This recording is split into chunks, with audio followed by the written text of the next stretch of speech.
બનાસ ડેરીની ચૂંટણીમાં ચેરમેન શંકર ચૌધરીનો દબદબો જોવા મળ્યો। દાતા બેઠક પર ભાજપના મેન્ડેટેડ પરના ઉમેદવાર વિજય થયો, જ્યારે ઉમેદવાર અમરતજી પરમારનો 55 મતથી વિજય થયો। અમરતજી પરમારે પશુપાલકો અને પક્ષોનો આભાર માન્યો। અમરતજી પરમારે 55 મત અને દિલીપસિંહ બારડને 30 મત મળ્યા। સમર્થકોએ હાર પહેરાવી અમરતજી પરમારનું સન્માન કર્યું હતું, જ્યારે દિલીપસિંહ બારડ અને અમરતજી પરમાર જંગ વચ્ચે હતી।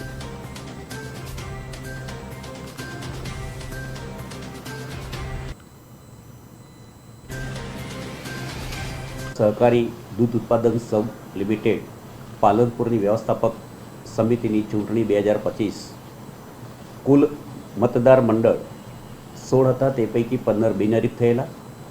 विभाग 3 दोता चूंटणी थयेली। आजे एनी मतगणतरी हती।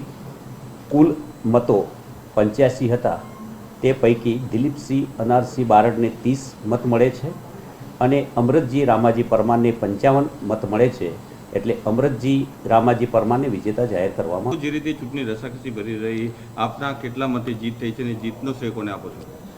આજે બનાસ ડેરીની જે નિયામક મંડળની ચૂંટણી હતી, જેની અંદર 16 બેઠકો હતી। 16 બેઠકોમાંથી 15 બેઠકો બિનહરીફ થઈ હતી અને દોતા વિભાગની બેઠકની અંદર ચૂંટણી થઈ હતી।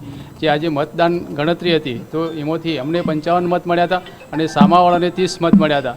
અને આ શ્રેય અમે શંકરભાઈ ચૌધરી સાહેબનું હું આપું છું, કારણ કે એમને ખૂબ પણ આનો પશુપાલકોનો પણ હું આભાર વ્યક્ત કરું છું કે જેમનો આશીર્વાદથી આજે અમે વિજય થયા છે।